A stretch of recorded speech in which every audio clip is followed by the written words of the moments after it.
Hi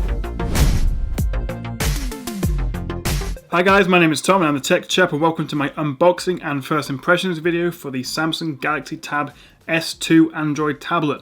So this is the box, and without any messing around, let's get straight into it and have a look at this brand new, very thin and very light Samsung Android tablet. Let's have a look. So box straight off like that, we have the device here. This is an 8-inch device. It does have a bigger brother, the S2 9.7. This is the S2 8.0, and as soon as I pick it up, this is the first time I've picked it up, this just is absolutely incredibly thin and light. I've used an iPad mini 4 recently, and this is beyond that. I haven't even taken the plastic off it yet, but already I'm excited to use this because it's just, I barely felt that. It feels like there should be a huge battery in the box somewhere. I put in this somewhere, but no, this is it. So let's do the best bit and take off this plastic covering, if I can work out how. Yep, take this top off like so, and slide it out like that. Oh, look at that. That is absolutely beautiful. And we've got another plastic coating actually as well to go. So let's put the box to one side, which just quickly has a SIM card. Sorry, that's not for a SIM card, although in the more expensive LTE version there is a SIM card, so that will presumably for that. No, this will help you eject the micro SD port slot thing. So because the S2 does support micro SD, which is great, and that will be used for that. And also we have obviously a charging cable and power outlet. So we've got one more piece of plastic to remove, so let's do that next, like so.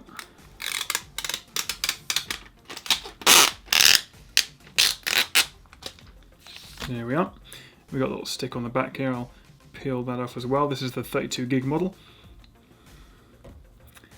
And there we have it. My fingerprint's already on the screen.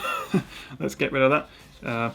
So, first impressions of the design of this. This is absolutely incredible. It feels like it's missing something. It's 5.6 millimeters thick. That's thinner than even the iPad mini, which is 6.1 millimeters. Just holding it sideways to the camera, it looks absolutely ridiculously thin. It's also very, very light. 265 grams this is, and that compares to 314 for the iPad mini 4. So a good chunk lighter than even the iPad mini 4, which in itself is an incredibly light tablet. So let's turn this on. Let's have a look at that display, because this is an 8-inch Super AMOLED display with a resolution of 2048 by 1536, giving it a pixel per inch density of 320, which means this should be nice and sharp, and also for the fact that this is Samsung's latest Super AMOLED display means the colors should be wonderful.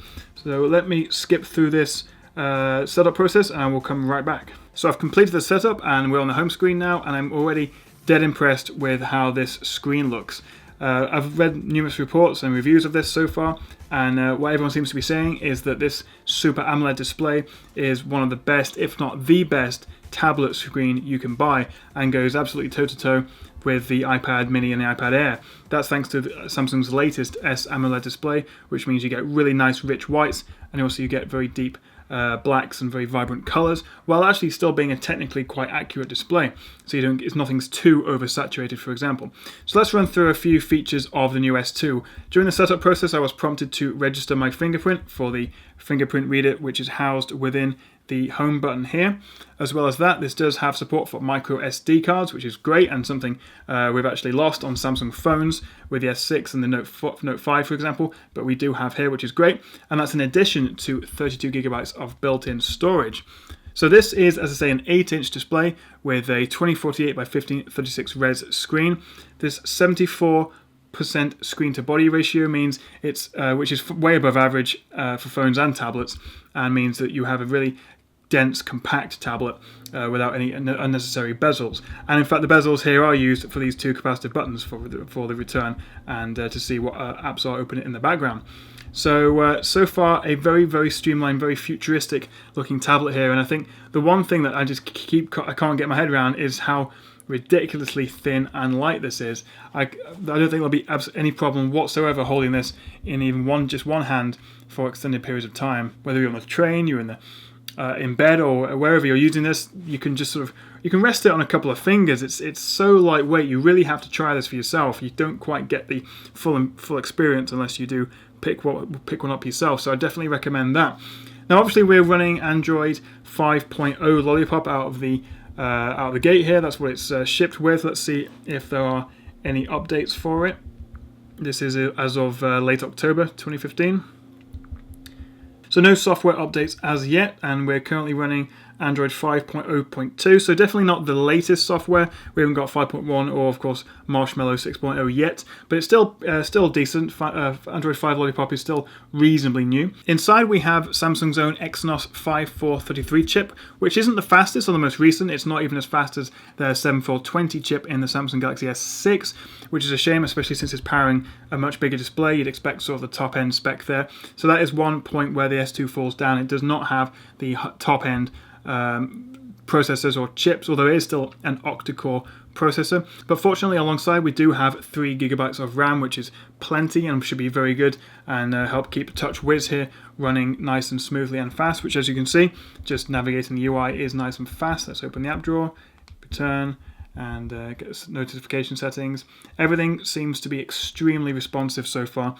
Something that some people feel that Samsung devices historically have been a bit slow, a bit sluggish.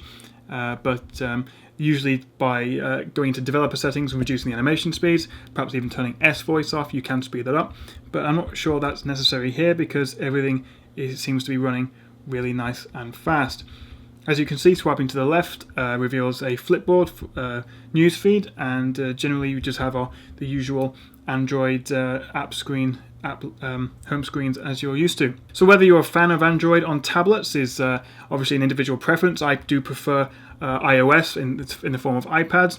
I find that Android tablets still aren't quite as optimized, especially with the apps for tablets, but the hardware is definitely catching up, and in the design and the feel and the weight and the thinness, if that is even a word, this is superior to the iPad in all those ways, I would say. In terms of cameras, on the front we have a 2.1 megapixel camera, and on the back we have an 8 megapixel camera, which can record video up to 1440, which is Quad HD at 30 frames per second. So the S2 is very much the sequel to 2014's Samsung Galaxy S 8.4, which I reviewed on the Tech Chap a few months ago, and I was very impressed with. This looks and feels a lot nicer. It's gone all the, I would say, fairly horrible dimpled surface that you get on the 8.4 from last year.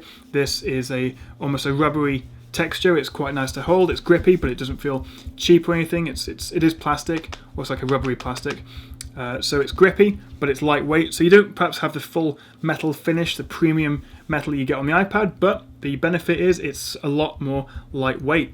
And also, because it's not like a ridiculously premium looking device, although I think the nice little silver chrome trim around the edge does give it a nice look. Because it's not an iPad, for example, because it's a bit cheaper, because it is plastic on the back, you feel that it's a little bit more durable, even though it is thinner, lighter, and has a better screen-to-body ratio. Maybe that's just as a result of the materials. As you can see, the camera is a bit proud of the device. It does protrude, so you may want to put a case on it, or at least make sure you don't accidentally scratch the camera lens here. So this has been my first impressions and unboxing of the new Samsung Galaxy Tab S2 8.0. My takeaway is go and try one of these. Go and pick one up. You'll be blown over by how thin and light this is. And I can't wait to review this in full for you guys in the next couple of days. So stay tuned to the Tech Chat. There's loads more from the Galaxy S2 coming very soon. Thanks for watching, guys. Cheers.